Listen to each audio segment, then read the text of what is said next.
Shalom dan selamat malam kepada Romo, Ibu Bapa, dan juga teman-teman dari Indonesia dan juga dari Malaysia, khususnya di Sabah, serta dari negara lain. Berjumpa lagi kita pada malam ini untuk webinar yang kedua, yaitu lebih dekat dengan Paus Fransiskus. Perkenalkan, nama saya Marilyn dan rakan saya. Halo, saya Katrina. Pada malam ini kami akan memandu perjalanan webinar yang kedua ini. Jadi Siska, kita sudah menjalani webinar yang pertama pada 12 Juni, hari Rabu yang lalu. Mungkin Siska boleh share atau kongsikan secara ringkas apa yang telah kita dengar pada hari tersebut. Dan juga untuk topik kita yang akan kita bincang pada malam ini. Silakan Siska. Terima kasih, Sismel. Ya, teman-teman, seperti yang sudah kita ketahui, webinar kita yang pertama yaitu pada hari Rabu 12 Juni yang lalu. Di situ kita semua diajak untuk merefleksikan bagaimana latihan rohani membantu kehidupan kita. Dan kita juga diajak untuk memetik dari inspirasi Bapak Paus mana saja yang relevan bagi kita. Nah, Sismel dan teman-teman, untuk webinar yang kedua ini, topik kita untuk menjadi lebih dekat dengan Paus Fransiskus adalah melalui bacaan ensikliknya. Mari, sebelum kita memasuki acara puncak, kita siapkan batin dan hati kita dengan menyaksikan dan menikmati video berikut.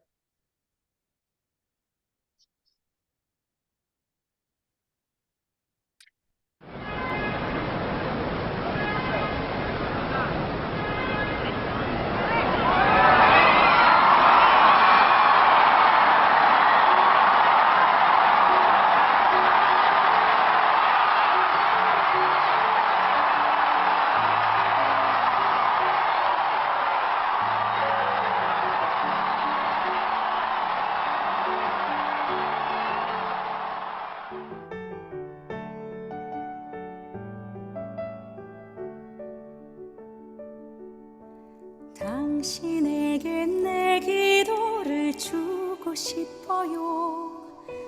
푸르른 꽃이 같은 사랑의 마음, 나와 나는 하나 같은 꿈속에 피어 우린 모두 선물이 된다. 당신에게 내 눈물을 주고 싶어요. 따뜻한 그 물결 같은 진실의 마음, 아픔 없이 줄 수 없는 엄마의 기도처럼 아름다운 선물이 된다. 코이노리야,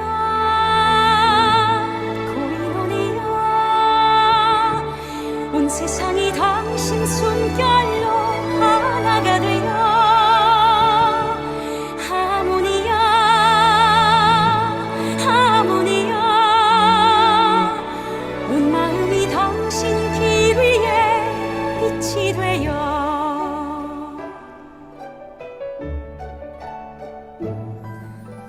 당신 앞에 내 그늘을 내려놓아요.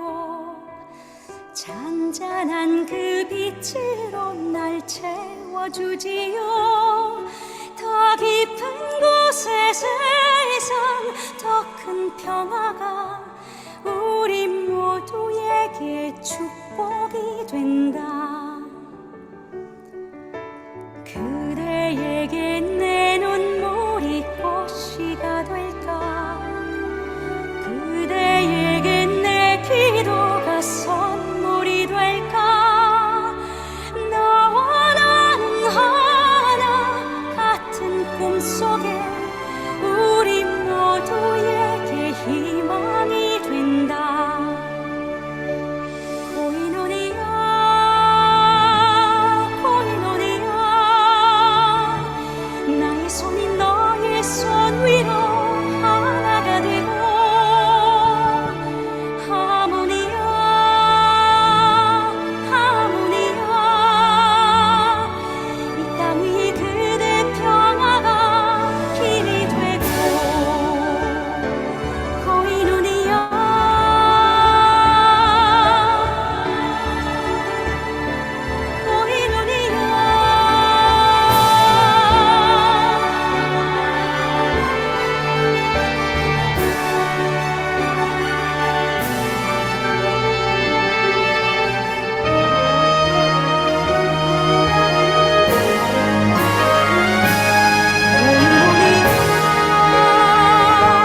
Maaf, masih mute, Sis Mel. Minta maaf ya.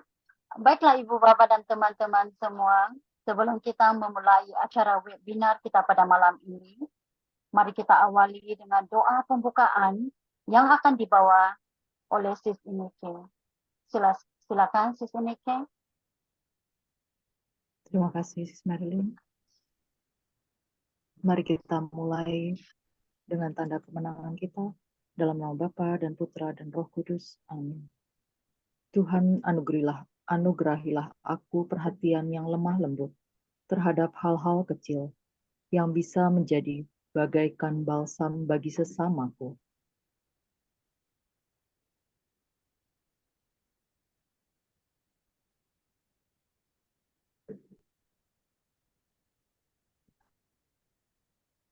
Dan semuanya itu tak mungkin memancar dari tubuhmu jika tiada hatimu yang memancarkan segala cinta.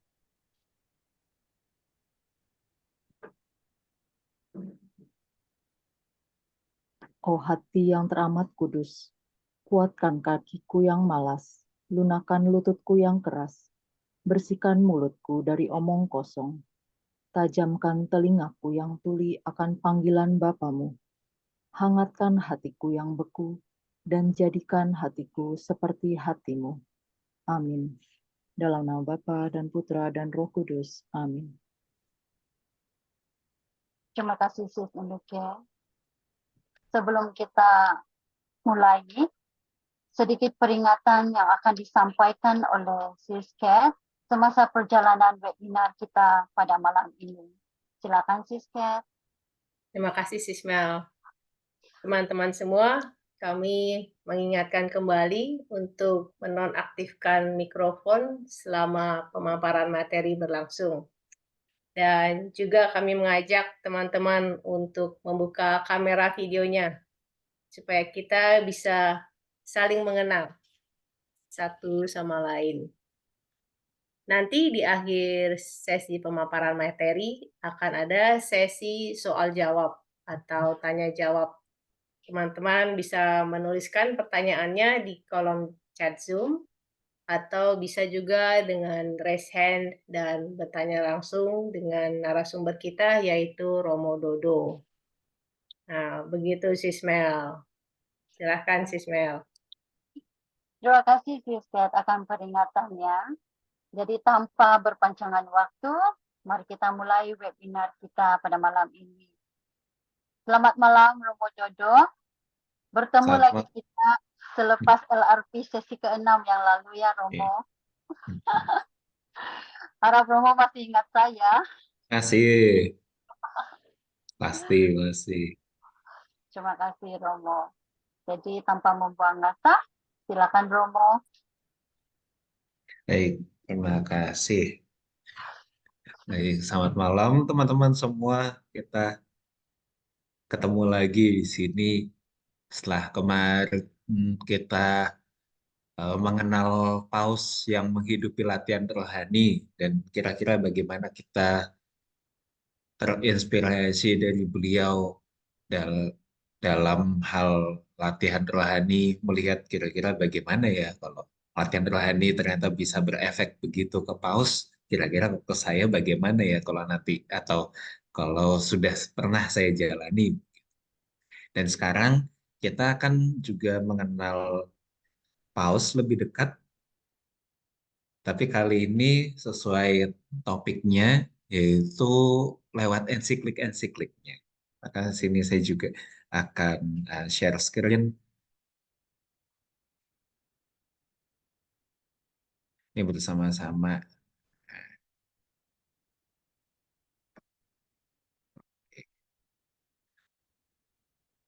Nah ini teman-teman, kita akan mengenal lebih dekat Paus Fransiskus, tapi dengan membaca ensikliknya.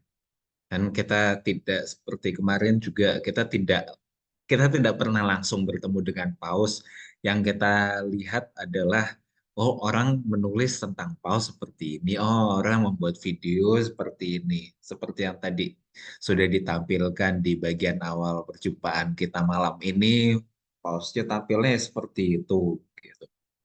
Nah, kita juga bisa mengenal lewat tulisan-tulisannya, terutama lewat ensiklik-ensikliknya juga. Oh, dengan topik-topik yang beliau pilih ternyata seperti ini. Gaya penulisannya ternyata seperti ini. Oh, ternyata punya perhatian ke arah sini. Oh, kira-kira berarti paus yang saya kenal seperti apa ya? Maka yang ditawarkan di sini ensiklik-ensikliknya. Tapi tentu saja kita tidak berhenti ke pengenalan akan beliau. Karena cuma kenal aja itu pertama nggak ada banyak manfaatnya, nggak ada banyak gunanya kalau cuma mengenal gitu. Oh ya udah kenal, gitu kenal udah selesai, lupa begitu. Atau eh, itu seperti kalau anak-anak muda zaman sekarang, anak muda Indonesia begitu ya, itu ya yang sekedar seperti di media sosial, ini siapa sih yang baru, lalu dicek begitu. Oh begitu sudah kenal, oh ya sudah gitu. Yang kita harapkan pada malam hari ini adalah sebenarnya juga untuk melihat pengalaman kita juga sebagai umat Katolik, sebagai anggota gereja yang secara khusus digembalakan oleh Paus Fransiskus. Jadi, lalu nanti kita akan melihat pertanyaannya, nanti apakah keprihatinan atau yang menjadi perhatian Paus itu apakah juga menjadi perhatianku atau beda ya? Nah, nanti kita bisa ngobrol lebih banyak, bisa berdiskusi lebih banyak soal ini.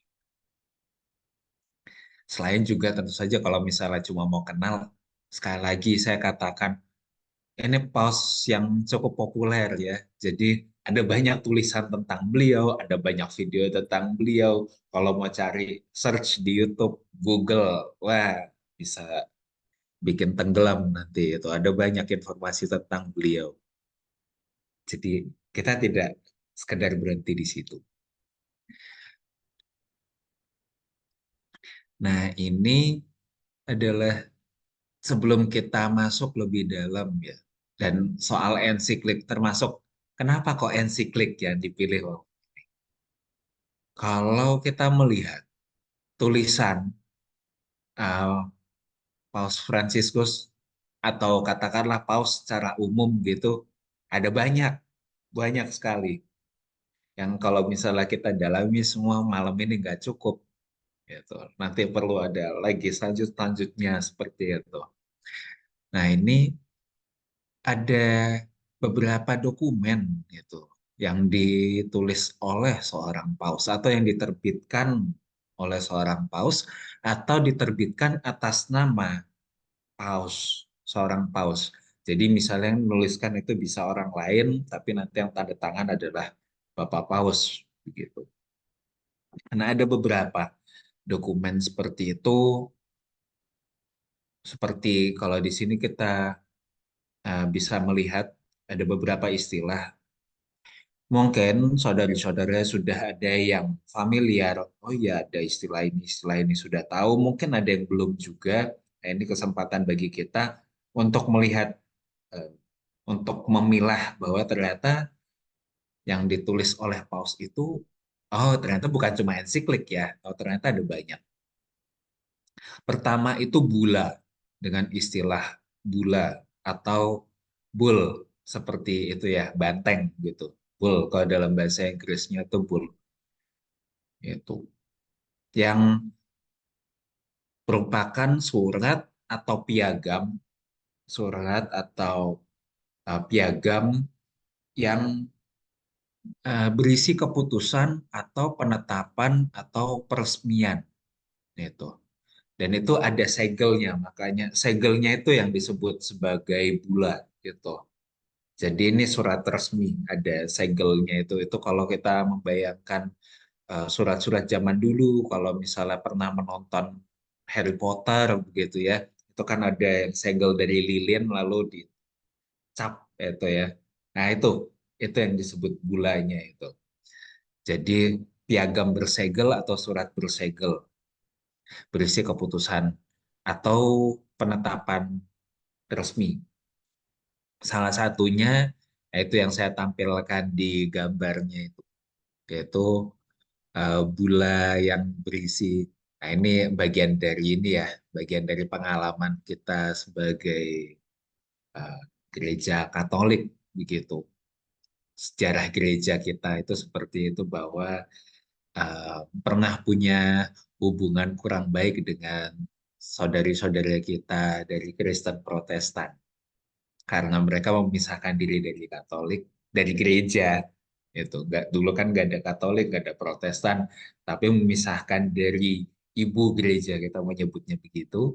Nah, ini salah satu contohnya ini, Bula kontra Errores Martini Lutheri itu. Jadi itu salah satunya. Bula penetapan bahwa ajaran Martin Luther itu salah semua, begitu. Jadi melawan ajaran-ajaran yang salah dari Martin Luther zaman itu. Tuh. Jadi itu bula. Jadi surat resmi punya kekuatan, istilah punya kekuatan legal, gitu. Punya kekuatan hukum, ada legalnya. Di bawahnya ada yang namanya konstitusi apostolik. Konstitusi apostolik dari segi kekuatan hukum itu di bawah bula. Jadi bentuknya itu adalah surat penetapan atau perubahan aturan dalam gereja.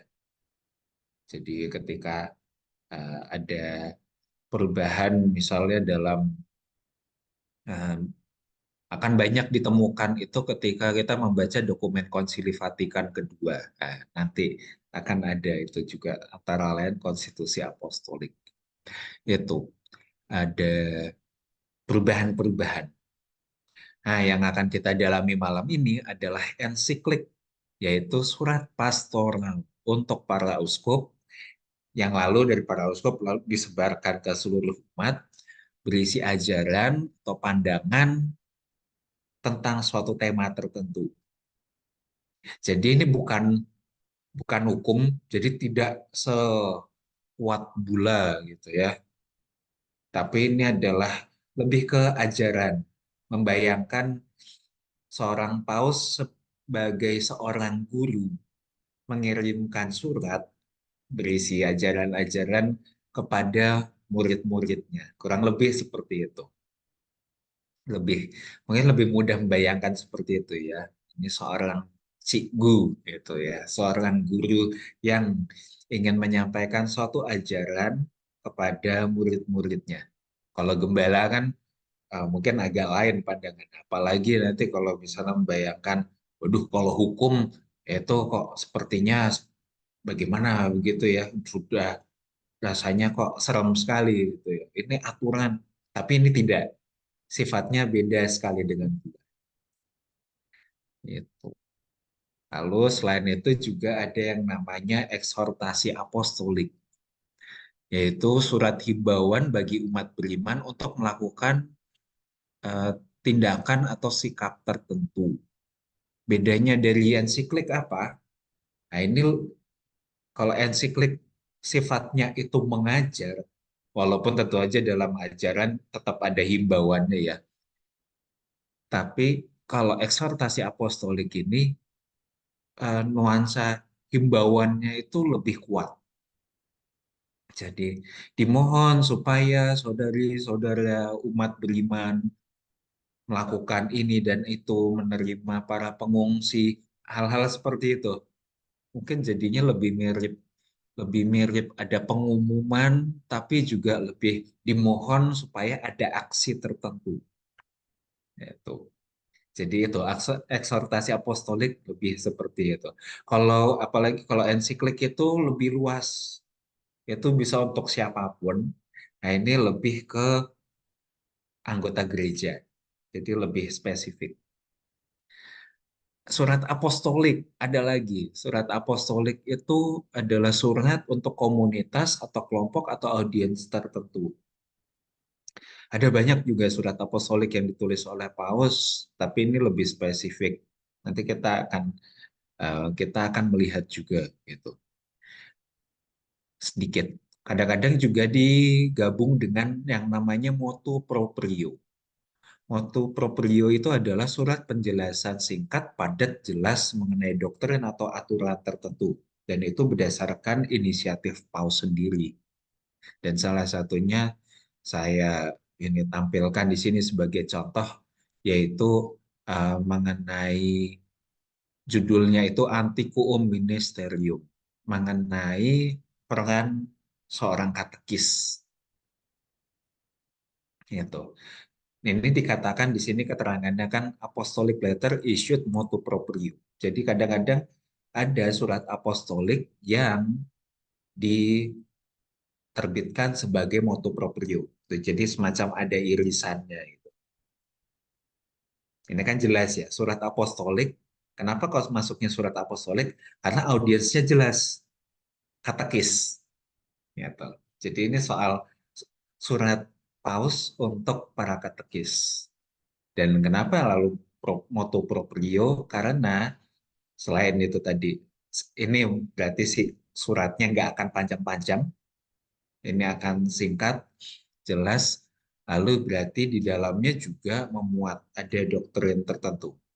Jadi apalagi ini katekis ya, seorang guru agama, pengajar agama, jadinya pasti terus ada pedomannya begitu, ada guide-nya supaya bisa mengajar dengan baik. Nah ini, makanya lalu sebagai motu proprio. Itu mengenai istilah-istilah surat yang diterbitkan atau ditulis atau diterbitkan atas nama paus. Tapi yang malam ini kita fokuskan adalah ensiklik. Nah ini juga kita lihat sedikit. Bagaimana dengan Paus Fransiskus? Paus Fransiskus sudah menerbitkan banyak banyak dokumen. Ya, tuh. Bula ada 2. Itu yang paling sedikit gitu ya. Bula ada 2.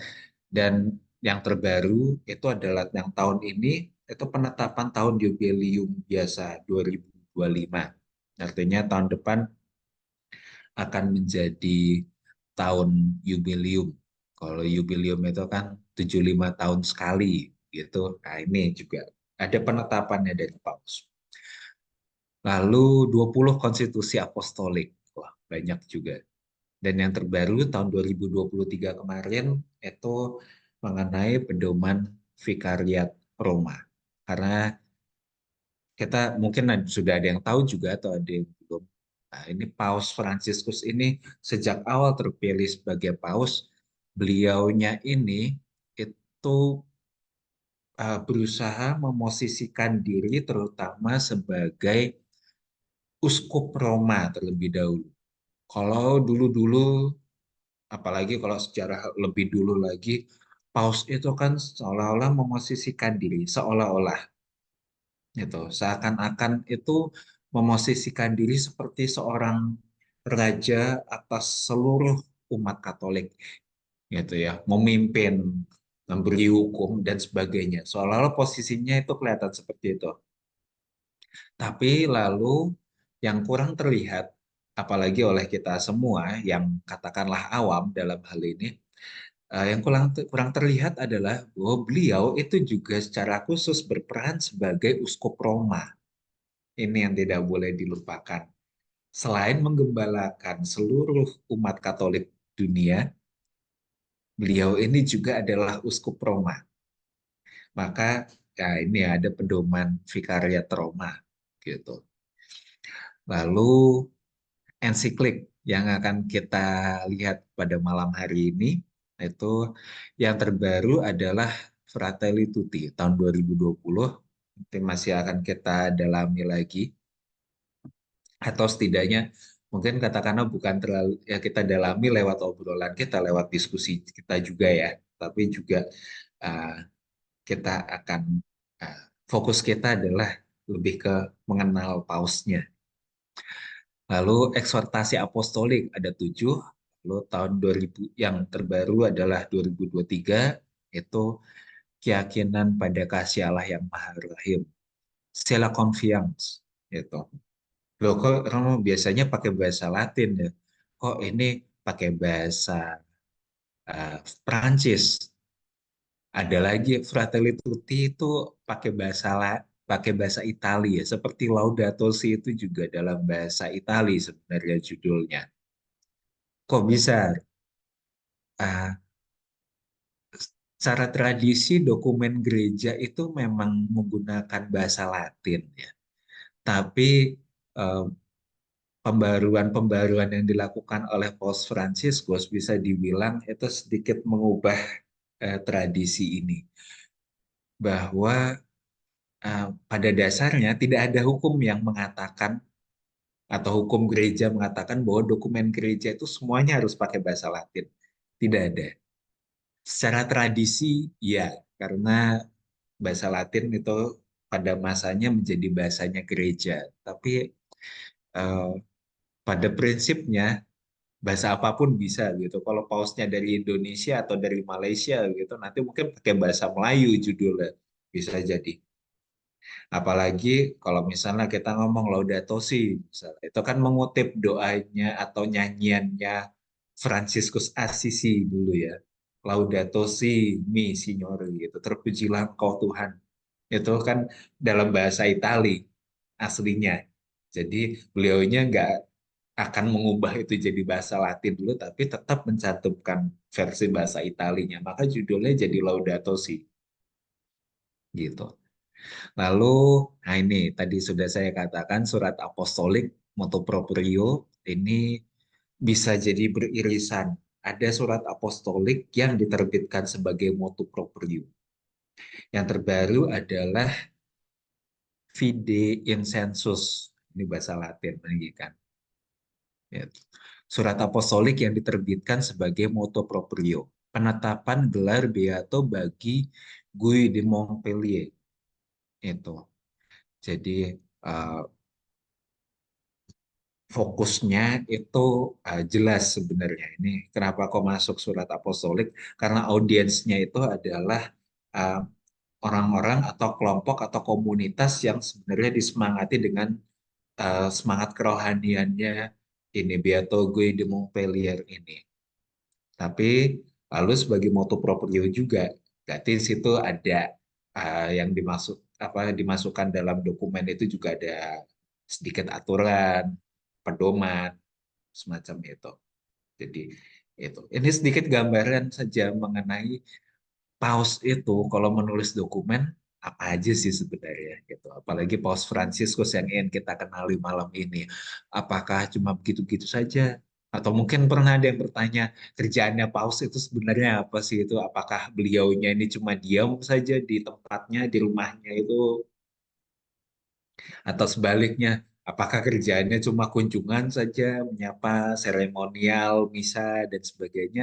Oh, ternyata tidak. Ternyata beliau juga menuliskan pedoman-pedoman, ajaran-ajaran, dan itu dibagikan juga kepada seluruh umat. Tuh. Nah, ini jadi sampai di sini dulu. Mungkin bisa sambil dibayangkan. Oh, ternyata kerjaan dan paus itu banyak juga begitu. Ada bula, ada menulis konstitusi apostolik, lalu ensiklik yang berisi ajaran-ajaran, eksortasi apostolik, surat apostolik, lalu motu proprio. Dan oh ya ini juga mengenai dokumen tadi sempat saya singgung. Ini mungkin tadi juga bisa jadi saudari-saudara sudah tahu semua, tapi juga bisa jadi ada yang baru tahu juga. Biasanya penamaan suatu dokumen dalam gereja itu menggunakan dua kata pertama atau kurang lebih gitu ya, dua kata pertama dari dokumen tersebut. Tentu aja ada perkecualian begitu ya. Misalnya kalau kata-kata pertamanya spes non confunded itu kan harap apa eh, kan spes itu harapan, non itu tidak begitu. Atau harapan yang tidak akan punah gitu kan kurang lebih artinya seperti itu kan tidak mungkin kan cuma harapan tidak gitu ya spes non itu kan agak-agak aneh nantinya nah itu boleh tiga kata. Tapi kalau misalnya masih bisa 2 kata, begitu seperti Fratelli Tutti, nah itu biasanya itu diambil 2 kata pertama dari dokumen tersebut. Jadi judulnya sangat sederhana caranya itu, tidak ribet atau tidak serumit kalau misalnya kita membuat lagu atau puisi, kadang-kadang bingung memikirkan judulnya apa ya. Nah, kalau dokumen gereja gampang, 2 kata pertama atau 3 kata pertama. Atau ini in ecclesiarum communione, gitu kan, dalam persatuan gereja, dalam kesatuan gereja, gitu kan, tidak mungkin cuma dalam gereja, padahal masih ada kesatuannya gitu. Jadi kan nggak utuh. Itu makanya itu bisa 3 kata. Apalagi ya kalau yang dalam bahasa Perancis itu, c'est la confiance itu.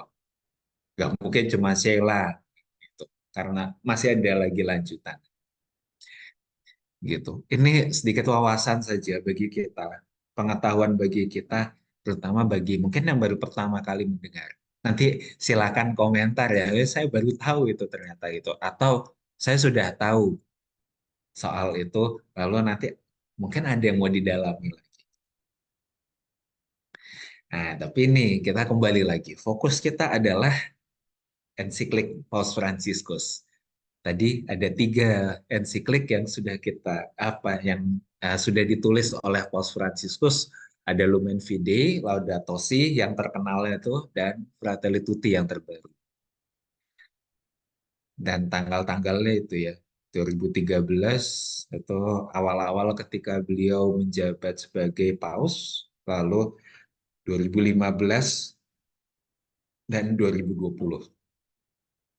Jadi sekali lagi, saya ingin mengatakan kepada saudari-saudara, kepada teman-teman semua, kalau mau mencari, sudah banyak yang membahas tentang Paus Fransiskus dan ketiga ensiklik ini.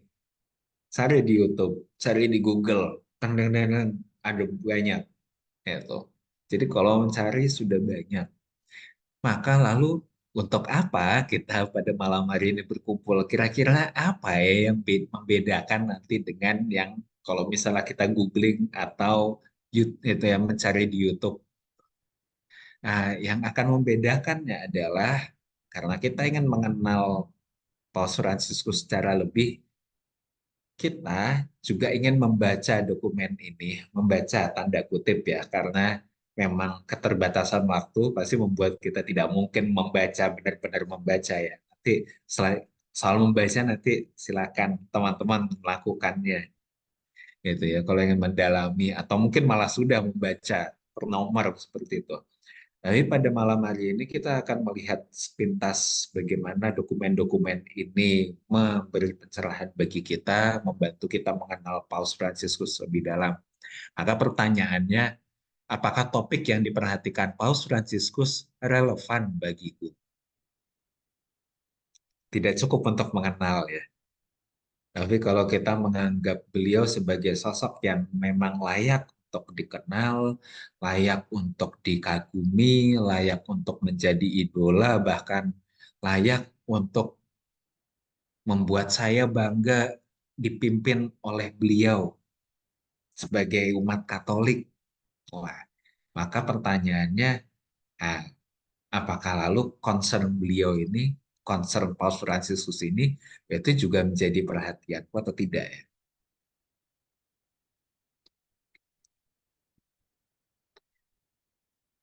Nih, yang kita lihat. Nah, yang pertama adalah Lumen Fidei. Lumen Fidei diterbitkan 29 Juni 2013. Kita melihat sepintas soal latar belakang. Latar belakangnya adalah, ini adalah bagian dari tahun iman. Tahun iman itu dicanangkan atau diresmikan oleh Paus Benediktus sebenarnya, Paus Benediktus ke-16. Jadi tahun iman dari Oktober 2012 sampai November 2013. Maka sebenarnya Lumen Fidei ini adalah ensiklik yang unik ya. Ensiklik yang unik karena sebenarnya secara tidak langsung itu penulisnya itu ada dua, Paus Benediktus dan Paus Fransiskus. Nah, ini. Jadi minimal idenya itu ada dari Paus Benediktus, lalu beliaunya mengundurkan diri karena kondisi kesehatan dan sebagainya, lalu Paus Fransiskus naik dan Paus Fransiskus itu menjadi uh, penerus juga dari gagasannya Paus Benediktus ini. Maka mengambil momen tahun iman, itu Paus Fransiskus menerbitkan Lumen Fidei ini. Lalu intisari, apa sih isinya kurang lebih kalau kita membuat summary-nya. Kalau kita membuat summary-nya, kira-kira isinya adalah iman akan Yesus Kristus adalah anugerah dari Allah bagi manusia dan dunia. Dan wujudnya adalah kebaikan hidup. Jadi kurang lebih isi dari Lumen Fidei ini, kalau misalnya teman-teman membaca, nanti kurang lebih mengenai iman pasti, karena Lumen Fidei artinya adalah cahaya iman. Yang ditunjukkan adalah iman akan Yesus Kristus, tapi imannya itu harus konkret. Bentuknya apa? Bentuknya kebaikan hidup. Maka hidup yang disinari oleh iman dan kasih itu menjadi dasar bagi masyarakat, pasangan, dan keluarga. Jadi ini inti ajarannya yang ingin disampaikan oleh Paus Fransiskus yang idenya berasal dari Paus Benediktus. Ya, tuh. Maka di sini teman-teman, kira-kira apa ya yang menjadi perhatian Paus Fransiskus? Perhatiannya adalah bahwa iman harus mewujud konkret dalam hidup dunia. Ya, toh. Jadi konkret. Iman tidak bisa cuma ada seperti di awang-awang gitu, iman yang abstrak itu tidak bisa. Paus Fransiskus mengajak iman itu harus konkret, hasilnya itu nyata. Apakah orang itu beriman? Itu kelihatan dari actionnya. Jadi lalu jelas ya, ada indikatornya seorang beriman. Apakah orang beriman itu cukup dengan berdoa? Bagi Paus Fransiskus tidak, tapi lalu harus ada buktinya. Itu harus dibuktikan dengan menghormati ciptaan lain, ya manusia, binatang, tumbuhan, lingkungan, semua. Lalu karena juga diterbitkan dalam masa-masa modern, maka di sini yang menjadi perhatian khusus dari Paus adalah juga soal mempertimbangkan model pembangunan dan secara spesifik itu dalam hal ekonomi. Tapi ini lebih-lebih soal pembangunan secara umum yang berkeadilan dan berkelanjutan gitu ya, yang fair karena adil, memperhatikan keadilan, justice, merata semuanya, dan berkelanjutan, sustainable. Gitu. Jadi ini yang menjadi fokus dari Paus. Maka pertanyaannya bagi kita adalah, jika perhatian Paus seperti itu memangnya ada apa sebenarnya? Apakah memang iman kita itu selama ini mengawang-awang atau kurang konkret? Apakah selama ini kita cuma bicaranya soal ajaran kitab suci? Oh, Yesus mengatakan ini, itu. Lalu, oh bagaimana kita berdoa dengan saleh? Berdoa dengan baik itu seperti apa? Apakah selalu seperti itu kah? Atau yang penting saya rajin ke gereja, lalu itu sudah cukup lah buat saya. Atau hidup kita jangan-jangan kebanyakan dibangun di atas prinsip yang bertentangan dengan iman. Ya, jangan-jangan hidup saya itu, ya yang penting saya bisa hidup. Saya tidak peduli dengan iman. Saya tidak peduli dengan Yesus. Saya tidak peduli dengan gereja. Saya bersikap bodoh amat. Pokoknya gereja mau apa, pausnya mau siapa saja, terserah. Saya ya seperti ini. Saya akan melakukan apa yang saya suka. gitu. Maka ini menjadi pertimbangan juga bagi kita malam ini ya. Kok Paus menulis tentang itu ya? Pasti ada alasannya gitu. Tapi alasan yang paling pasti itu ada di dalam dokumen ya. Tapi selain itu juga kita bertanya, emangnya benar ya? Maka ini menjadi pertanyaan refleksi untuk kita juga. Lalu, nah ini ensiklik yang paling terkenal mungkin dibandingkan kedua ensiklik lainnya, bisa jadi ini ensiklik yang paling sering kita dengar. Dan untuk itu saya ingin mengajak teman-teman semua untuk menyaksikan ini. Ini klip yang sempat saya singgung kemarin itu. Dalam sejarah gereja tidak pernah itu dibuat ada trailer atau ada ini semacam video perkenalan mengenai suatu ensiklik, itu tidak pernah. Itu baru sekali dalam sejarah gereja.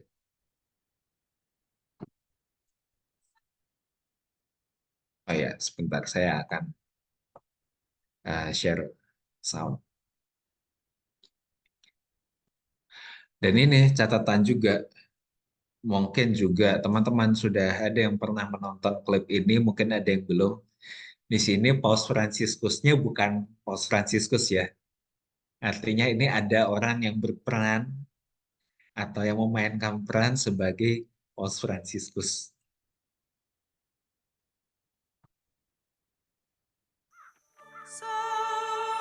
He is a gentle man, a holy man, a man with connections.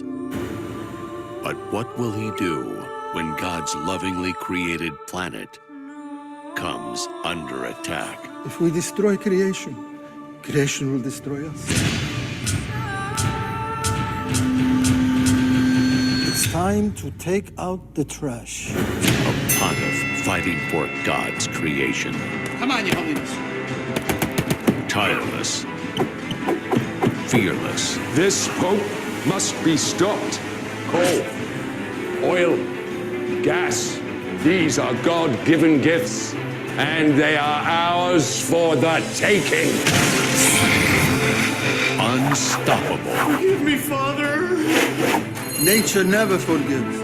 If you slap it, it will always slap you back. he is an easy man to follow and a hard man to silence. But in this epic battle against climate crisis, we can't let him fight alone. This summer, to save our world, one man Come on, Francis. will risk it all. Power of me compels you. Francis!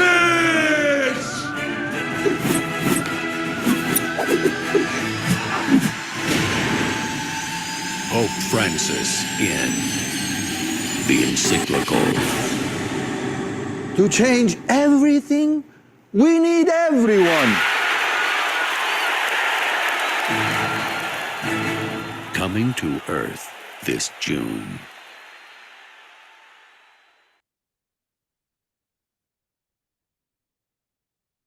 Baik, teman-teman.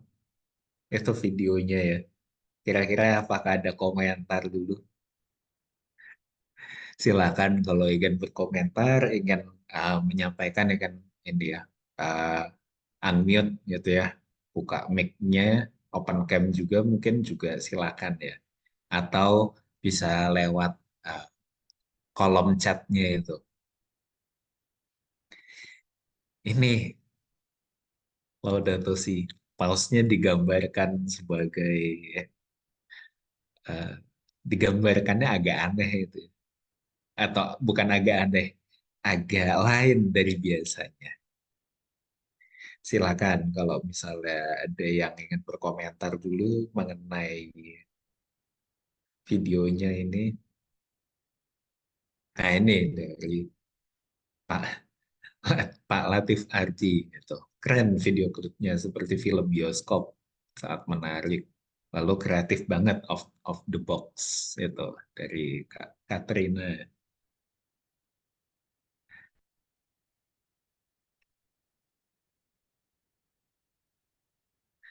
Silakan, ada lagi.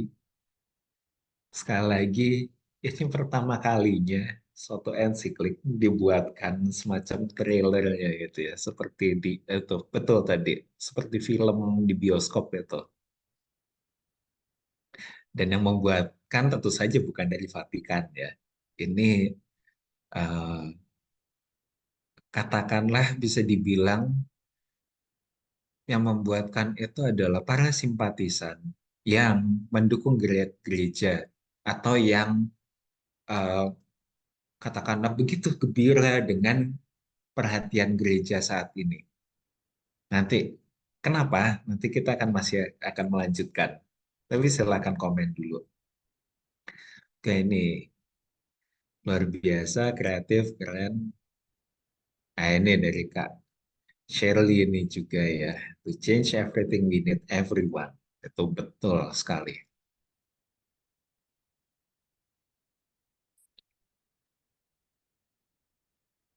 Nah, ini juga Sis Marilyn ini. Unik cara penyampaiannya juga. Wah, asik memilih dan membawakan materinya. Oke, Kak Katrina, makasih. Ini ya, karena ini emang agak lumayan istimewa. Terima kasih untuk komentarnya teman-teman semua. Karena kenapa kok Laudato Si ini menjadi ensiklik yang sangat istimewa, dan gitu. Bandingkan yang lain-lain. Nah ya betul sekali. Pembuat ini Pak Latif Ardi. Pembuatan dan desain dan klip seperti itu menunjukkan kalau Katolik itu bukan sekuno dan sekonservatif yang banyak orang pikirkan. Ya, betul. Kemarin kalau kita ingat pertemuan yang lalu gitu kan, kita ingat lagi Paus Fransiskus itu mungkin bagi sebagian orang bisa jadi paus yang kontroversial karena cara berpikirnya atau hal-hal yang beliau katakan, yang beliau ungkapkan itu kadang-kadang tidak terpikirkan oleh kita atau oleh orang-orang yang selama ini konservatif gitu. Yang bayangkan ajaran gereja itu harus lurus, itu seperti kalau kuda itu harus memakai kacamata gitu.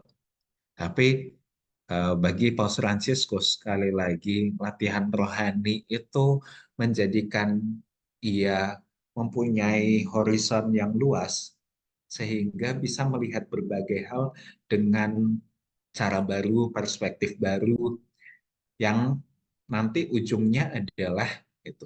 Endingnya adalah menemukan Allah dalam hal-hal itu. Maka termasuk ini juga. Laudato Si. Mari kita lihat. Kenapa kok Laudato Si ini menjadi begitu istimewa? Nah ini, Laudato Si resminya diterbitkan 24 Mei 2015. Gitu. Makanya tadi sebenarnya videonya itu kan muncul juga kira-kira pada bulan Mei. Nah ini datanya. Kenapa kok begitu istimewa? Karena ini adalah ensiklik pertama atau katakanlah bahkan ini pertama kalinya gereja ngomong soal lingkungan, soal krisis ekologi, soal perubahan iklim gitu ya, climate change gitu. Ini baru pertama kalinya. Selama ini gereja ngomongnya itu kan selalu kalau kita ngomong soal ajaran sosial gereja itu pasti ngomongnya soal nasib buruh bagaimana, soal bagaimana kita mempunyai bisnis yang memperhatikan orang lain, memperhatikan para pekerjanya, dan seterusnya. Bagaimana membuat sistem pemerintahan atau politik kita lebih adil, gitu kan. Biasanya ajaran sosial gereja itu selalu soal itu. Bagaimana kita sebagai umat Katolik itu memperhatikan mereka yang miskin, kan begitu ya. Tapi lalu ini pertama kalinya Paus ngomong bahwa tadi itu ya, kalau tadi teman-teman sempat mendengar atau sempat memahami bahwa kalau kita menghancurkan ciptaan lain, menghancurkan lingkungan, lingkungan itu juga akan menghancurkan kita. Itu intinya di situ. Itu pertama kalinya. Katakanlah bisa dijadikan rangkuman dari Laudato Si gitu ya. Walaupun tentu saja Laudato Si tidak cuma bilang soal itu. Maka ini ngomong soal krisis ekologi itu baru pertama kali deh. Maka menjadi begitu spesial. Ini mereka yang mencintai lingkungan itu, para pencinta lingkungan itu boleh dibilang senang sekali itu ketika Laudato Si ini muncul. Bahkan makanya sampai dirayakan begitu besar, sampai ada trailernya. Nanti kalau kita cari di YouTube, wah macam-macam. Ada pembahasan soal Laudato Si paling banyak gitu dibandingkan ensiklik-ensiklik yang lain. Bahasannya banyak sekali. Dan ini poin-poinnya adalah kalau kita membaca Laudato Si dari sekian banyak nomornya itu, krisis lingkungan itu mengancam keberlangsungan bumi dan ekosistem di dalamnya, termasuk peradaban manusia. Itu soal krisis lingkungan. Dan perlu ada kerjasama mengatasi krisis ini sekaligus perilaku atau aktivitas penyebab krisis. Jadi bukan cuma krisisnya saja yang menjadi perhatian Paus yang ingin diatasi, tapi juga perilaku yang memunculkan krisisnya ini. Perilaku yang bisa membuat lingkungan rusak. Gitu. Tadi betul, karena kalau misalnya kita sama akhir-akhir ini terlibat dengan lingkungan, ekologi, ikut seminar-seminar ekologi, terutama yang diadakan oleh gereja, gitu. Yang disinggung pasti akan selalu Laudato Si. Jadi ketika soal ekoenzim gitu, pembahasan soal pembuatan ekoenzim misalnya itu, ini juga akan menyinggung soal Laudato Si juga betul tadi. Nah ini krisis lingkungan mengancam dan perlu ada kerjasama. Makanya tadi kan ini orang lain menggambarkan Paus itu sebagai Paus pertama yang mengungkapkan soal krisis lingkungan ini, itu seperti orang yang ini kerja keras. Ini adalah PR yang banyak, pekerjaan rumah yang tidak akan selesai dengan hanya terbitnya Laudato Si ini, tapi harus latihan dulu. Harus kerja keras, seperti orang mau tinju itu ya, boxing gitu. Latihan gitu, latihannya macam-macam gitu. Jadi walaupun beliaunya sudah tua, itu diibaratkan seperti itu. Bahkan termasuk yang terakhir itu, latihannya bukan cuma dengan pelatih biasa atau katakanlah dengan orang biasa atau dengan umat gitu. Bukan cuma seperti itu, tapi dengan Yesus sendiri, Yesus yang jadi pelatihnya. Maka di sini kan akan kelihatan ini bukan cuma omongannya orang-orang aktivis lingkungan saja. Lebih penting lagi yang menjadi perhatian Paus Fransiskus adalah bahwa ada Allah di situ, ada Allah dalam semua ciptaan. Bahwa ada jejak-jejak karya Allah dalam setiap ciptaan. Maka Allah itu jangan dicoret dari situ ketika kita bicara soal kelestarian lingkungan. Soal krisis ekologi, tadi juga soal sustainability. Allah jangan dicoret dari situ, karena bumi adalah pemberian dari Allah juga, maka Allah juga punya peran di situ. Maka tadi kan pas juga di videonya itu Yesus ada di situ yang menjadi pelatih. Maka harusnya itu dirawat bersama-sama, bukan cuma karena kita itu cinta lingkungan, bukan cuma karena kita takut nanti kalau misalnya sumber dayanya habis, kalau sources-nya sudah tidak ada lagi nanti kita mau hidup bagaimana, bukan cuma karena khawatir seperti itu, tapi juga karena kita ingin menghormati Allah yang sudah menciptakan ini semua, yang sudah memberikan ini semua jadi berkat untuk kita, kan gitu. Maka ini yang jadi perhatian Paus. Ketika orang-orang lain cuma bicara soal kita harus melestarikan lingkungan, jangan melakukan uji coba obat-obatan kepada hewan. Jangan mengambil dulu secara legal dan sebagainya itu ketika orang-orang lain cuma berhenti di situ, Paus Fransiskus memberi perhatian, ingat di atas itu juga ada Allah yang memberikan semuanya ini untuk kita. Sehingga kita melakukan, ketika kita bicara soal kelestarian lingkungan, itu ada peran Allahnya juga di situ. Jangan lupa ini bagian dari penghormatan kita pada Allah yang sudah memberikan semuanya itu juga. Maka pertanyaan untuk kita juga adalah,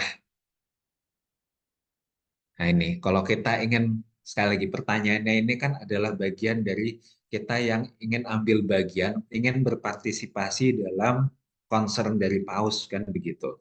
Maka bisa juga kita bertanya, emangnya apakah benar lingkungan rusak karena perilaku dan aktivitas kita? Nanti kalau misalnya teman-teman mau googling, silakan googling. Tetap ada tuh yang bilang climate change itu bukan karena manusia. Ada yang bilang kayak begitu. Bisa jadi benar, tapi itu pasti bukan 100% benar. Bisa dipilah-pilah gitu ya. Bisa kita buat jadi lebih distintif gitu. Berapa persen yang dibuat oleh manusia, berapa persen yang tidak disebabkan oleh manusia. Ya, itu. Jadi bisa buat pertanyaan kita juga gitu. Apa memang lingkungan rusak karena perilaku atau aktivitas kita?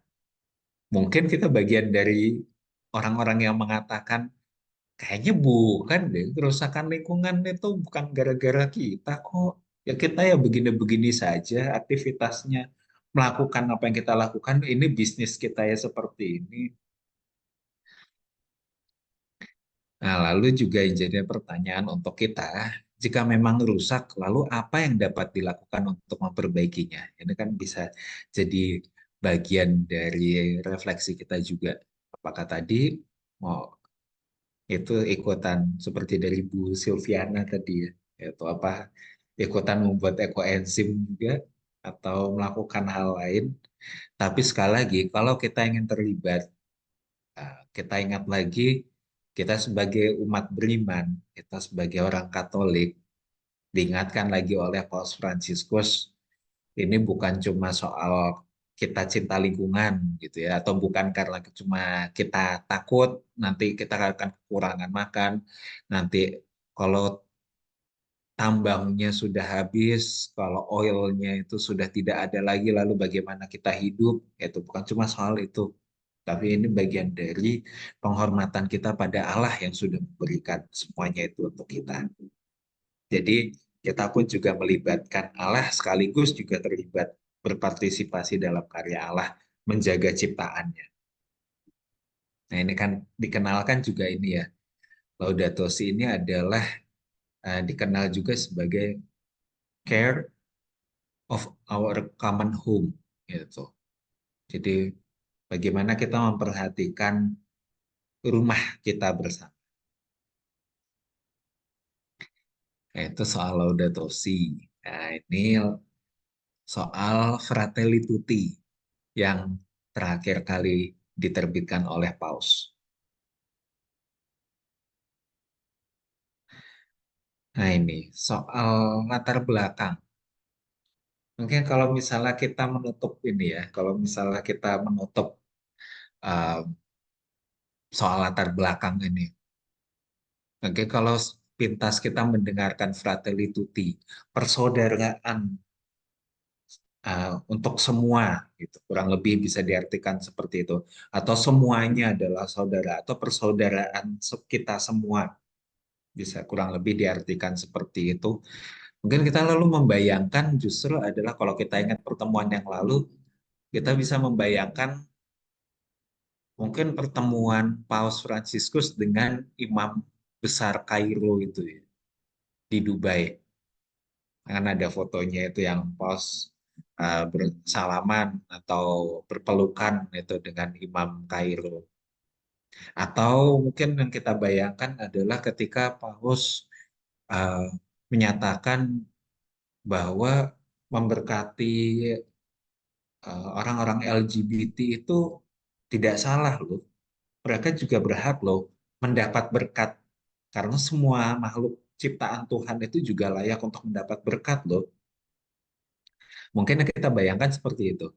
Tapi lalu jadi menarik karena Fratelli Tutti tidak dibuat berdasarkan itu semua, teman-teman. Yang menjadi dasarnya adalah lagi-lagi mungkin teman-teman juga sudah ada yang membaca, sudah pernah ada yang membaca atau menonton ulasannya, atau pernah ikut webinar tentang Fratelli Tutti juga. Nah, ini juga kalau kita mencari di Google atau di YouTube itu ada banyak pembahasan soal Fratelli Tutti. Ternyata bukan itu. Ternyata pandemi yang menjadi titik tolaknya, yang menjadi trigger Paus Fransiskus menulis Fratelli Tutti. Bukan pertama-tama soal migran itu tidak diterima, orang asing itu tidak diterima. Ternyata bukan itu dulu. Tapi bahwa pandemi COVID-19 itu menyadarkan bahwa tidak ada manusia yang dapat hidup sendirian. Ternyata itu dulu. Ya, tentu saja semoga ini juga relate ya dengan pengalaman kita semua. Bagaimana ketika awal-awal pandemi terutama orang jadi panik semuanya. Semua harus lockdown, harus di rumah, lalu tidak bisa melakukan apa-apa. Lalu akhirnya mencari aktivitas begini supaya kita tetap bisa melakukan sesuatu, tidak cuma diam, bengong, melamun seperti itu. Sehingga kita sadar, mungkin juga kita ingat betapa rindunya yang biasanya ke mall, lalu tiba-tiba tidak bisa ke mall atau tidak bisa bertemu dengan orang lain, bisanya dengan Zoom seperti ini saja, tidak bisa bersalaman. Kita lalu sadar, ternyata kita tidak bisa apa-apa tanpa orang lain. Maka itu yang ingin dimunculkan oleh Paus. Lalu muncullah hal-hal lain. Momen pandemi COVID-19 itu lalu dijadikan kesempatan bagi Paus untuk mengangkat semua hal yang ada hubungannya dengan persaudaraan. Maka yang diangkat terutama dalam dokumen ini adalah soal penghargaan terhadap kemanusiaan. Sama ini praktik hidup kita itu bisa jadi tidak semuanya itu mencerminkan penghargaan pada kemanusiaan. Bisa jadi ternyata tingkah laku kita, perbuatan-perbuatan kita itu justru malah membuat orang lain itu kelihatan jelek atau merendahkan orang lain juga. Maka praktek-praktek hidup yang selama ini tidak sesuai dengan kemanusiaan, tidak sesuai dengan humanity, itu harus diatasi oleh semua pihak lewat dialog, keterbukaan, dan persaudaraan. Maka kalau misalnya teman-teman membaca, nanti bolak-balik gitu, Paus bilang, ini kita kolaborasi, dialog, keterbukaan terhadap orang lain, persaudaraan. Itu kata-kata yang akan diulang-ulang terus. Tapi juga ini ya, jadi perhatian Paus Fransiskus itu bukan cuma solidaritas. Poin pertama yang dimunculkan soal solidaritas tentu saja. Tapi juga hal lain yang dimunculkan adalah bahwa iman akan Allah itu menjadi kekuatan bagi kita untuk mengupayakan kesetaraan dan panggilan untuk saling bersaudara. Gitu. Jadi yang membuat kita pada malam hari ini bisa berkumpul bersama, yang bisa membuat kita berteman dengan orang-orang lain yang berbeda agama, berbeda suku, berbeda bangsa, itu juga karena persaudaraan. Tapi lebih dari itu juga adalah bagian dari iman kita akan Allah. Karena Allah itu juga menciptakan manusia supaya bisa saling bersaudara dan setara. Maka ini Paus Fransiskus selalu menarik karena pasti ada selipan ini. Jangan lupa sama Allah gitu. dalam segala hal. Jangan lupa, ini ada Allah yang berperan di sini. Kita bisa ngomong banyak soal kelestarian lingkungan. Mari kita bersaudara, menghargai orang lain, dan semuanya. Tapi Pak Fransiskus juga akan selalu mengingatkan, kamu boleh ngomong itu semua, tapi kamu akan berbeda dari aktivis-aktivis lingkungan atau NGO atau yang lain-lain itu karena kita sebagai umat beriman melibatkan Allah. Maka pertanyaan untuk kita juga ya, ini sekali lagi kita ingin ambil bagian dalam keprihatinan Paus atau dalam perhatian Paus, lalu pertanyaannya, sebenarnya memangnya bisa seburuk apa itu relasi antar manusia itu? Pengalaman kita ya, silahkan ini nanti kalau misalnya ada yang mau sharing, ada yang mau berbagi pengalaman itu, silahkan. Emangnya hubungan kita dengan orang lain itu bisa seteruk apa? Bisa seburuk apa? Kok lalu Paus harus mengingatkan kembali soal solidaritas, soal persaudaraan. Dan momennya pas gitu ya, mengambil momen COVID-19 ketika semua orang harus dipisah, jaga jarak. Nah, tapi selain yang seburuk apa, sebenarnya relasi antar manusia itu bisa sebaik apa? Nah, ini kan, kalau ternyata hubungan antar manusia itu bisa dibuat sebaik ini, mengapa harus dibuat buruk? Lalu kan nanti kan lanjutannya seperti itu. Oh, ternyata bisa seperti ini loh relasinya. Ternyata bisa sebaik, bisa seberguna ini loh. Jadi untuk apa sebenarnya kita membuat musuh gitu, kalau ternyata kita bisa membuat teman dan saudara. Nah ini, ada pengalaman pribadi kah? Itu bisa sharing juga.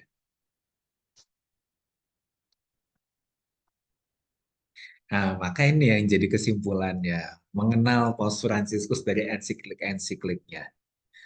Apa yang bisa kita kenali dari Paus Fransiskus? Maka tadi yang seperti yang sudah saya katakan, Paus Fransiskus adalah sosok yang layaknya seorang guru. Ia akan mengingatkan kita bahwa Allah itu selalu punya peran dalam hidup ciptaannya. Mau kita ngomong soal lingkungan, mau soal persaudaraan, hubungan kita dengan orang lain, hubungan kita dengan ciptaan yang lain, Allah selalu ada porsinya di situ, sehingga jangan lupakan. Maka persoalan dalam dunia ini jangan dilepaskan dari iman, walaupun penyelesaiannya bisa jadi dengan bantuan ilmu pengetahuan, dengan bantuan sains, gitu, atau dengan teknologi, penyelesaiannya bisa seperti itu. Tapi tolong jangan dilepaskan dari Allah. Lalu Paus Fransiskus itu juga akan menjadi orang yang mengingatkan kita bahwa iman itu bukan cuma sebatas kita pergi ke gereja dan berdoa dan rosari dan novena dan sebagainya itu. Bukan cuma itu. Tapi akan terwujud konkret lewat usaha-usaha, lewat upaya menjadikan hidup lebih baik. Dan hidup lebih baik tentu saja bisa jadi banyak hal. Orang tua yang menyiapkan sarapan untuk anak-anaknya yang akan pergi ke sekolah itu pun juga menjadi wujud iman. Bagi kita yang setiap hari berusaha bekerja sebaik-baiknya, mencoba menghasilkan sesuatu secara halal, itu juga bagian dari iman yang konkret. Lalu ini juga Paus itu akan menjadi sosok guru yang memanggil semua orang supaya terlibat dalam usaha menjadikan dunia lebih baik. Makanya bagi Paus, apalagi kalau waktu ini ya, menulis Laudato Si atau Fratelli Tutti juga demikian. Mesti kan antara lain disebutkan bukan cuma umat beriman, bukan cuma pengikut Kristus, tetapi semua orang yang berkehendak baik. Itu pasti akan mengatakan seperti itu. Jadi mau ateis juga bisa ikut. Ilmuwan yang tidak percaya pada Allah bisa ikut. Orang yang berbeda agama, silakan ikut. Itu melibatkan semuanya itu untuk menjadikan, karena kita semua tadi itu tidak bisa kok cuma mengandalkan kekuatan sendiri. Kita selalu butuh orang lain untuk menjadikan dunia ini lebih baik. Maka sekali lagi kan setelah kita mengenal Paus Fransiskus, kita kan ingin bertanya lebih dalam lagi ya. Kalau Paus Fransiskusnya punya pemikiran seperti ini, eh, saya mau nggak ya? Saya mau atau tidak ya terlibat dalam pemikiran Paus itu, atau dalam perhatian Paus itu, atau dalam concern Paus itu. Maka pertanyaan bagi kita juga, apakah topik yang diperhatikan Paus Fransiskus itu relevan bagi, apakah relevan atau tidak ya untuk saya? Atau ternyata ya udahlah, toh cuma begitu saja begitu, terus ya sudahlah, terserah Paus mau nulis tentang apa juga, ya saya akan tetap menjalani hidup saya, tidak bersinggungan langsung dengan hidup saya, tidak ada hubungannya relasi khusus dengan saya juga, apakah seperti itu? Dan pertanyaannya itu selanjutnya adalah, maukah aku terlibat dalam menanggapi keprihatinan Paus Fransiskus sekaligus mewujudkan iman kekatolikan? Itu yang lebih penting lagi. Mau tidak? Karena Paus kan mengundang semua orang untuk terlibat ya. Kolaborasi, dialog, bersaudara, semuanya. Tapi kalau yang diajak tidak mau kan, itu cuma jadi tulisan ya. Tidak ada gunanya. Maka pertanyaan juga bagi kita, maukah terlibat? Nah ini, untuk pendalaman tadi seperti yang sudah saya katakan, kalau mau mencari banyak, maka ini ada beberapa link yang bisa saya berikan. Ini mau nonton bisa, mau membaca bisa. Kalau mau memperdalam lagi, tentu saja harus membaca teksnya, teks dari ketiga ensiklik ini. Itu ya. Jadi dari saya seperti itu dulu. Terima kasih banyak. Saya kembalikan kepada Sis Marilyn, Sis Mel ya, ternyata dipanggil ya. Dan Sis Marilyn dan Kak Katrina. Silakan. Terima kasih Romo atas pemaparannya. Sangat-sangat penyampaiannya sangat unik, suatu yang baru. Apa yang saya boleh kaitkan dengan Romo bagi tadi tentang Lumen Fidel, Laudato Si dengan Fratelli Tutti itu. Kalau bagi saya Romo, dia adalah tentang perbuatan seseorang itu, sikap dia. Sikap itu yang menentukan ketiga-tiga ini persamaannya. Iman tanpa perbuatan tidak akan dapat melakukan apa yang sepatutnya kita lakukan. Dan begitu juga kan dengan yang Laudato Si itu, dari segi pencemaran, kiranya kita tidak ada kesadaran, semua itu tidak akan ada. Begitu juga dengan Fratelli Tutti. Sangat-sangat penyampaian itu sangat-sangat membawa arti yang luas sekali. Jadi mari Ibu Bapa dan teman-teman semua, kita berikan reaction kepada Romo, tanda sokongan kita atas presentation yang dia berikan kepada kita pada malam ini.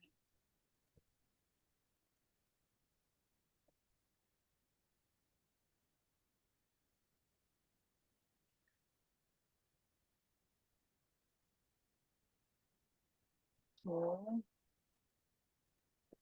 So,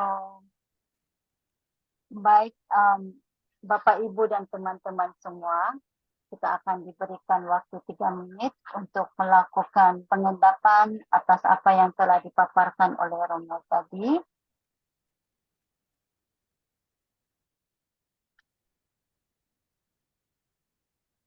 So, panitia sila terap layar materi pengungkapan.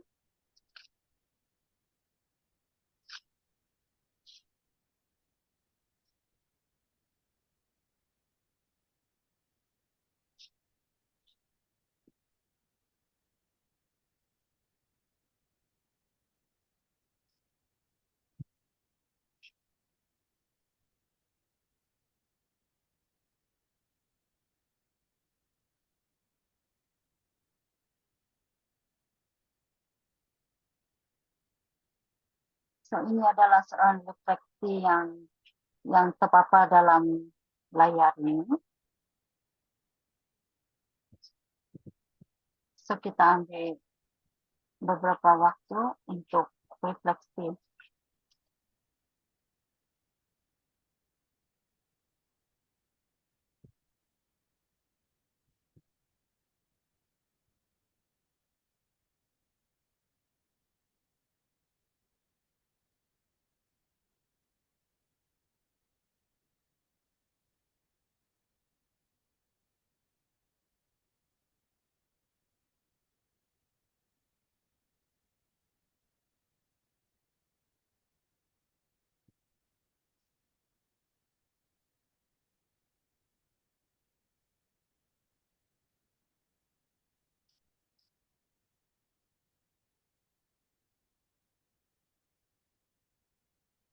Oke, Siska, apakah cara kita seterusnya?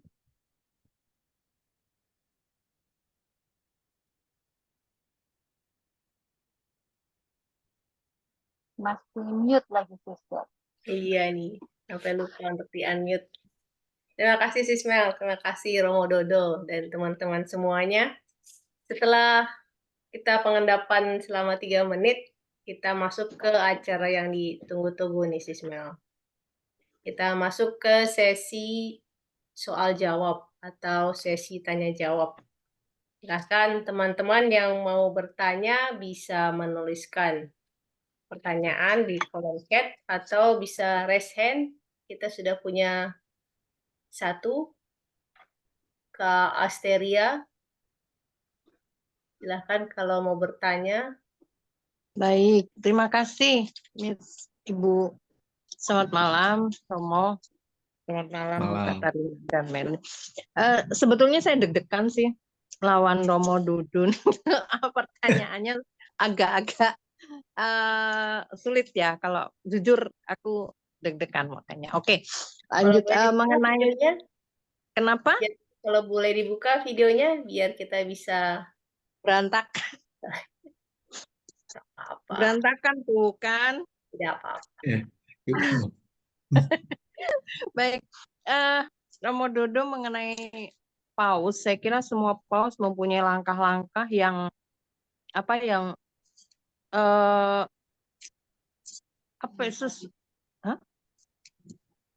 inovatif, sesuatu yang tiba-tiba yang muncul, yang terang, yang artinya yang tiba-tiba yang bagus gitu loh.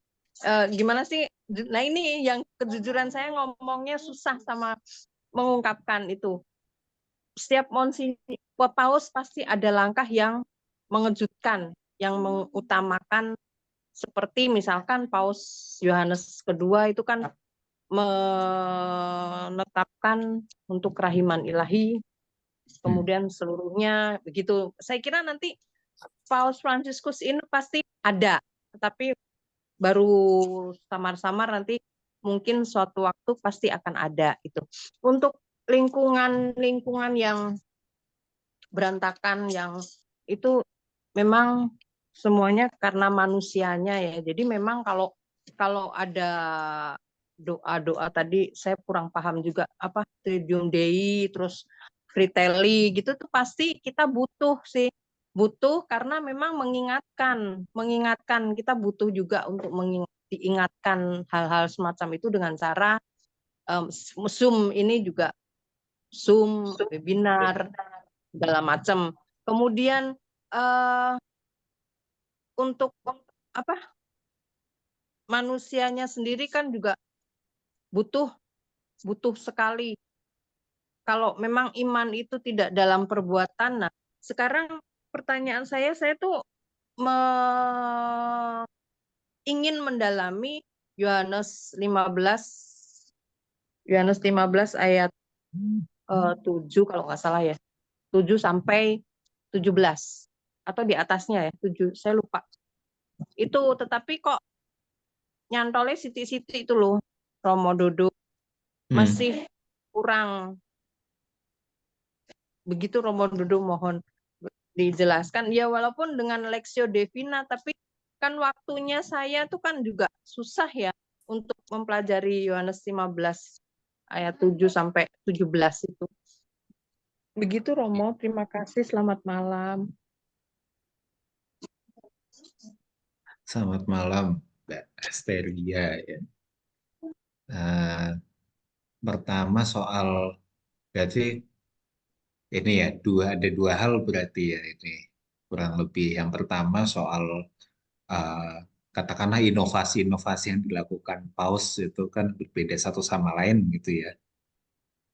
Gitu. Lalu yang kedua tadi soal ini mendalami ini berarti ya mendalami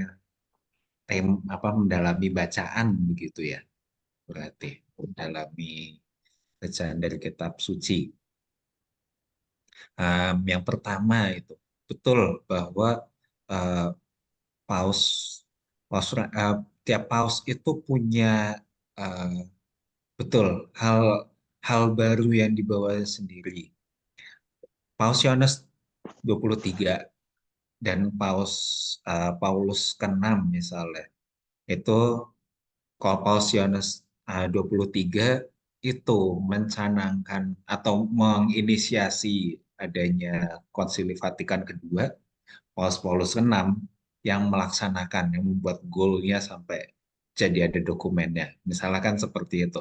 Atau kan juga ada pembaruan dalam gereja lalu dari situ. Lalu Yohanes Paulus kedua, betul tadi misalnya soal kerahiman ilahi. Ada macam-macam lagi. Paus Fransiskus sebenarnya juga nggak samar-samar dan karena itu beliaunya dikenal sebagai paus yang kontroversial ya. Karena itu dinyatakan secara terang-terangan justru. Jadi soal penghargaan terhadap kaum LGBT gitu.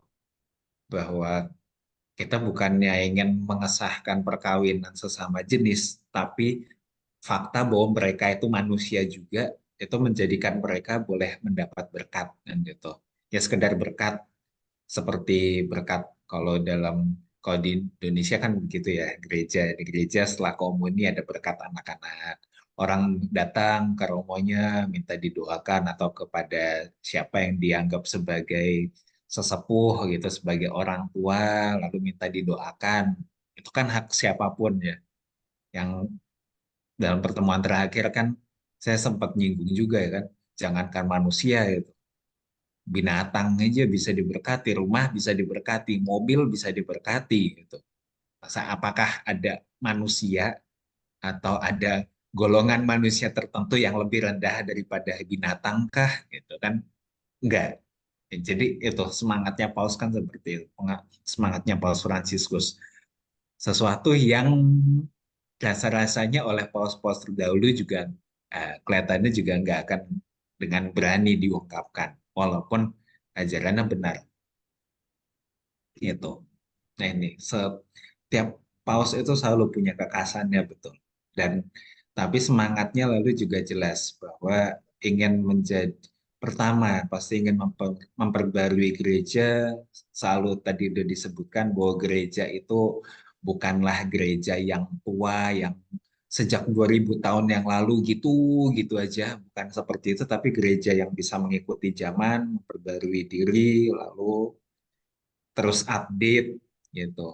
Termasuk soal bagaimana ajaran gereja itu diterjemahkan dalam konteks masyarakat saat ini, konteks zaman sekarang. Jadi itu. Maka memang betul. Lalu yang kedua soal spesifik ini ya, Yohanes 15 itu. Soal jikalau ini soal Yohanes 15 bab 15 ya benar berarti ya. Ya, soal aku di dalam kamu, kamu tinggal di dalam aku, firmanku dalam itu kah? Betul ya soal itu. Nah, soal ini, bentar. Tadi karena Mbak tadi juga sempat menyinggung soal cara berdoa. cara berdua, Lectio Divina. Mungkin pertanyaannya yang apa ya? Kesulitannya itu apa dulu? Gitu. Ya betul, mulai dari 15 Yohanes 15 ayat 7 sampai 17 tadi kan itu yang disebutkan. Dan pertanyaannya, kesulitannya memang apa dulu gitu. Jangan-jangan kesulitan mendalaminya bisa jadi karena mungkin kata-katanya apakah kata-katanya terlalu abstrak kah? Atau justru malah setiap kali saya mau mendoakan ini atau membaca ini kok lanturannya ada macam-macam ya. Kesulitannya bisa macam-macam. Itu kira-kira apa? Apa ya, Mo? Yang Untuk melaksanakannya. Jadi memang kalau Tuhan ada karena Tuhan Allah ya. Kemudian kalau aku nggak nuruti Yesus, berarti kan aku juga nggak nuruti Tuhan Allah gitu. Terus mengasihi aku aja dikasih Tuhan Allah, jadi aku mengasihi engkau kan gitu kan, Yohanes 15 itu. Nah, itu jalannya aku menjalaninya itu pelan-pelan banget gitu loh. Jadi nggak bisa yang artinya ini kalau aku begini disalahkan orang. Jadi memang gitu mau susah untuk. Jadi orang-orang tuh memang nggak bisa dibilang masuk dalam itu. Nah, ada orang yang wah Asteria nih kok Yohanes sekian ini kok itu nggak pernah dibahas di dalam gereja, saya kira disentil sedikit aja, cuman ayat berapa gitu doang.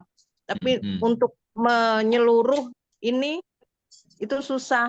Nah, aku taunya ayat ini tuh ikut Romo Indra yang apa namanya di Bogor. Di mana tuh Romo Indra Jaya? Romo Indra yang di Kentungan, yang jadi dosen, bukan? Bukan yang apa? sepuh. Oh, yang ini Romo Yohanes Indra. Ya. Itu. Ya. Kan waktu adorasi dibahas itu. Terus aku ngikutin. Nah, kesulitanku itu.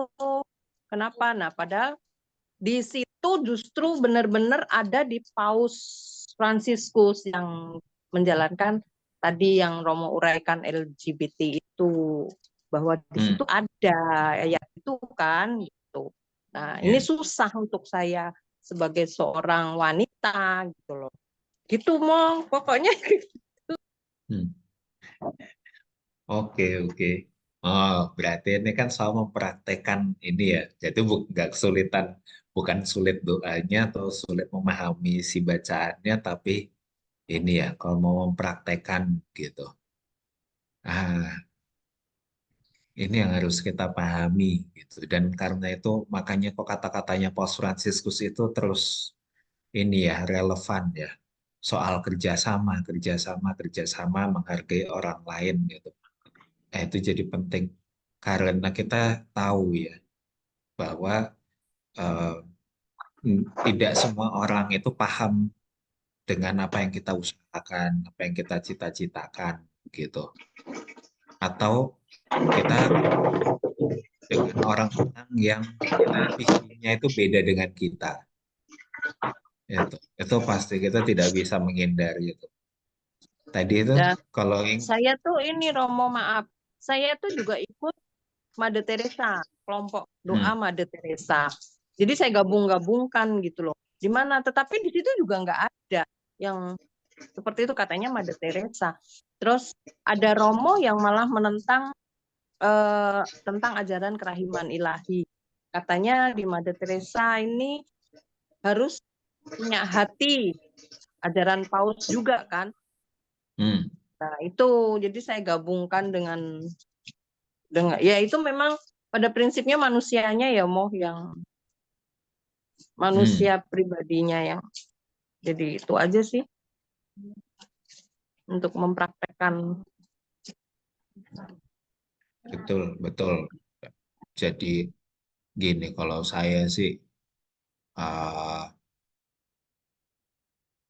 kalau untuk eh, misalnya untuk beberapa hal yang eh, katakanlah memang mendesak gitu, urgent, penting gitu, eh, biasanya kalau saya sendiri akan cari teman yang sevisi dulu gitu, supaya ya, karena lagi-lagi kita tahu ya, ketika kita itu berbeda-beda visinya itu, lalu jalannya tadi itu akan jadi seret, jadi susah, lambat, pelan sekali progresnya itu.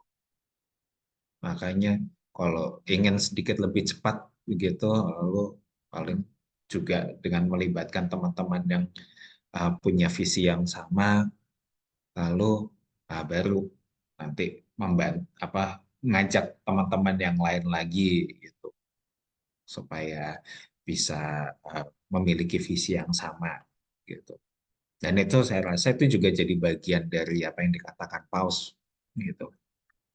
Soal berkolaborasi, kadang-kadang kita mulainya memang harus tidak muluk-muluk gitu ya. Kita tidak yang berharap terlalu tinggi bisa melibatkan semua orang, tapi kita mulai dari yang terdekat dulu, yang punya visi yang sama dulu. Kadang progresnya bisa jadi lama sekali, tapi juga lama, tapi kita terus mengusahakannya. Itu kan eh, yang istilahnya itu yang membuat kita tetap bisa disebut setia menjalankan uh, apa yang dikehendaki Tuhan kan gitu kalau dalam istilahnya tadi Yohanes 15 itu.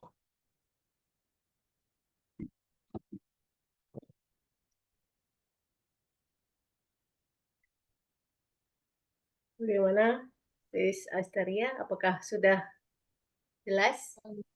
Sudah, Bu Katarina, terima kasih. Oke, sama-sama. Terima kasih, Romo Dodo. Ya, terima kasih. Oke, baiklah Romo Dodo dan teman-teman. Karena keterbatasan waktu, sebetulnya masih ada teman-teman juga nih yang mau bertanya. Namun, karena waktu yang tidak memungkinkan, kita cukupkan di sini untuk tanya jawabnya. Nah, lepas ini Sismel, karena ini merupakan webinar terakhir, apakah kita ada kenang-kenangan untuk teman-teman? Masih di-mute, maaf. Ya, Sister, pasti ada. Sesi foto itu satu kemestian untuk setiap sesi yang perlu adakan supaya ada kenangan. Jadi, mari Bapak, Ibu, dan teman-teman semua, kita sudah masuk kepada sesi foto bersama. Silakan buka kameranya untuk kenangan kita bagi sesi webinar kita pada malam ini. Pada malam ini, fotografer kita adalah Sis Esther. Silakan Sis Esther. Baik, silakan Bapak Ibu dibuka kameranya. Senyum termanisnya atas dua perjumpaan kita bersama Romo Dodo. Saya hitung hitungan ketiga ya. 1, 2, 3. Selanjutnya layar kedua. Layar kedua masih ada yang mau buka? Ya oke, saya tunggu masih sedang ada yang buka. Ya oke, 1, 2, 3. Ya. Baik, terima kasih. Saya kembalikan ke Terima kasih, Sis Katrina. Esther. Terima kasih kepada Sis Esther.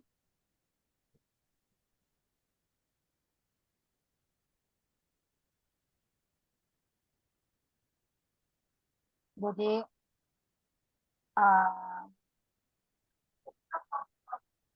Romo, Ibu, Bapak, dan teman-teman terkasih, perjumpaan webinar kita pada malam ini telah selesai. Sekali lagi, kami mewakili kelompok Sabda Kerahiman ingin mengucapkan banyak terima kasih kepada Romo Dodo yang telah bermurah hati menemani kita pada malam ini, serta kehadiran Bapak, Ibu, dan teman-teman. Kami juga mohon maaf jika pelayanan pada malam ini ada kekurangan. Silakan. Baik teman-teman, kita akan tutup acara malam ini dengan doa penutup yang akan dibacakan oleh Sis Sari. Silakan Sis Sari.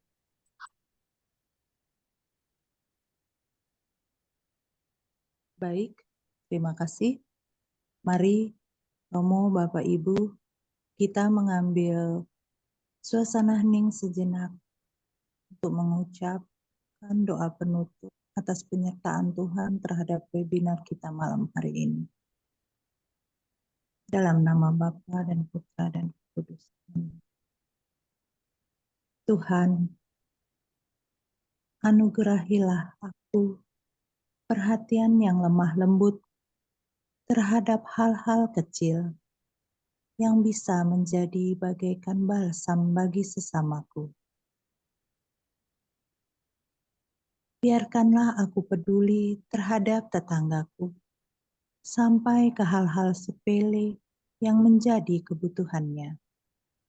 Entah itu kerisauannya tentang kesehatan, entah kerinduannya akan penghiburan, atau permintaannya untuk didoakan, dan keperluan-keperluan kecil lainnya. Berilah kami kemampuan untuk bisa menyenangkan sesama kami dengan mencurahkan perhatian kami terhadap kebutuhannya yang sederhana. Jadikanlah kami semua peka dan penuh perhatian, serta lemah lembut terhadap siapa saja, dan menganggap Engkau sendiri yang meletakkannya di jalan hidup kami. Bolehkan kami menerima mereka sebagai saudara, atau bila perlu menjadi ibu bagi mereka. Sebisa mungkin, perkenankan kami selalu untuk menjadi penghibur bagi mereka di sekitar kami, menjadi seperti balsam lembut bagi mereka, seperti Kau lakukan sendiri terhadap siapa saja yang dekat dan datang kepadamu. Amin. Nama Bapa dan Putra dan Roh Kudus. Terima kasih Sis Sari. Mari teman-teman kita lanjutkan video berikut.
Silakan Romo Dodo untuk berkatnya. Teman-teman semua, marilah kita mohon berkat Tuhan. Tuhan bersamamu. Dan bersamamu. Semoga semua karya kita juga segala niat baik, usaha kita, mereka semua yang kita doakan, kasih dan layani, selalu diberkati oleh Allah yang Maha Kuasa, Bapa, Putra, dan Roh Kudus. Amin. Terima kasih semuanya. Terima kasih teman-teman semuanya. Si Romo.